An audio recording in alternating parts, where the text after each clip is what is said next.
பெரியார் கேட்குறார், எல்லா மதங்களுமே கடவுளால், கடவுளின் மகனால், கடவுளின் தூதனால் படைக்கப்பட்டிருக்கும்போது ஏன் ஒவ்வொரு மதமும் வேறு வேறு வேதங்களை சொல்லுது, வேறு வேறு வழிமுறைகளை சொல்லுது? ஒரு மதம் மாட்டுக்கறி சாப்பிட்லாம் அப்படிங்கிறது, இன்னொரு மதம் கூடாது அப்படிங்கிறது. ஒரு மதக்காரன் பன்றிக்கறி சாப்பிட்லாம் அப்படிங்கிறான், இன்னொரு மதக்காரன் அது நினச்சாவே பாவம் அப்படிங்கிறான். ஒரு மதக்காரன் கோடிக்கணக்கான சிலைகளை வழிபடலாம் அப்படிங்கிறான், இன்னொரு மதக்காரன் அதெல்லாம் உடைக்கணும் அப்படிங்கிறான். ஒரு மதக்காரன் மாமன் பொண்ணு அத்தை பொண்ணை கல்யாணம் பண்ணிக்கலாம் அப்படிங்கிறான், இன்னொரு மதக்காரன் எல்லாம் தப்பு, சித்தப்பா சித்தி பொண்ணு தான் கல்யாணம் பண்ணிக்கணும் அப்படிங்கிறான். ஒரே கடவுளால், அந்த கடவுளின் மகனால், அந்த கடவுளின் தூதனால் இந்த மதங்கள்லாம் படைக்கப்பட்டிருக்கும்போது எப்படி வேறு வேறு கருத்துக்கள், வேறு வேறு விதிமுறைகள் சொல்லப்பட்டிருக்கக்கூடும்?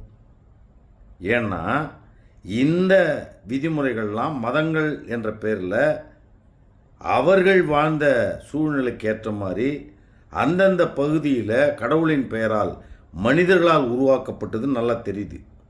அது மட்டும் இல்லை, இந்த கடவுளும் மதமும் இயற்கையான உணர்ச்சி அல்ல.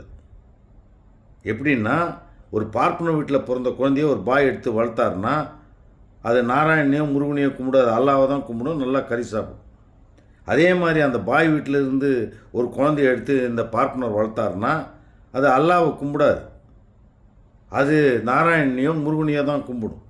இப்படி இந்த மதமும் கடவுளும் சுற்றுப்புறத்துக்கு ஏற்ற மாதிரி, சொல்லித்தரத்துக்கு ஏற்ற மாதிரி வர்ற உணர்ச்சிகள் தானே தவிர இவையெல்லாம் இயற்கையான உணர்ச்சிகள் அல்ல அப்படிங்கிறத ரொம்ப தெளிவாக விளக்குறேன்.